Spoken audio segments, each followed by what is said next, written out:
හයි. ඔයත් ඉංග්‍රීසි ඉගෙන ගන්න ආසා. හැබැයි ඒ වෙනුවෙන් කිසිම උත්සාහයක් ගන්න නැතුව ඉන්න කෙනෙක්ද? එහෙනම් මේ වීඩියෝ එක ඔයාට.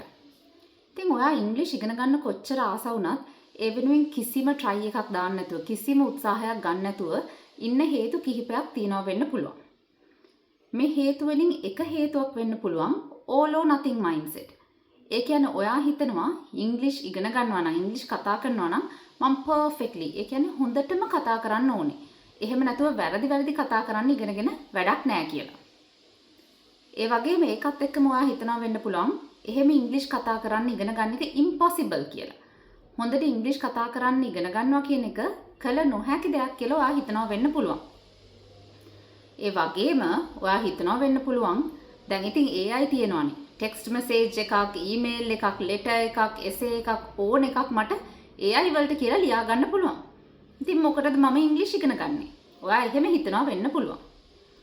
එහෙමත් නැත්නම් ඔයා හිතනවා වෙන්න පුළුවන් මේ ඉංග්‍රීසි ඉගෙන ගන්න එක හරිම බෝරින් වැඩක්. කොච්චර ඕනුණත් මට ඔය කම්මැලි වැඩ නම් කරන්න බෑ කියලා. ඉතින් ඔයා ඉංග්‍රීසි ඉගෙන ගන්න try එකක් දෙන්න නැත්තේ, උත්සාහයක් ගන්න නැත්තේ මේ හේතු හතරෙන් කෝක නිසා වුණත් ඔයා වැරදි. ඉතින් ඒ වැරදි ඇයි කියලා මම ඊළඟ වීඩියෝ එකෙන් කියන්නම්. Please stay tuned. ඒ වගේම මේ හේතු හතරෙන් මොකක් හරි හින්දා ඔයා ඉංග්‍රීසි ඉගෙන ගන්න පසුබට වෙනවා නම් ඒක මොකක්ද කියලා අපිට කමෙන්ට්ස් වල කියන්න.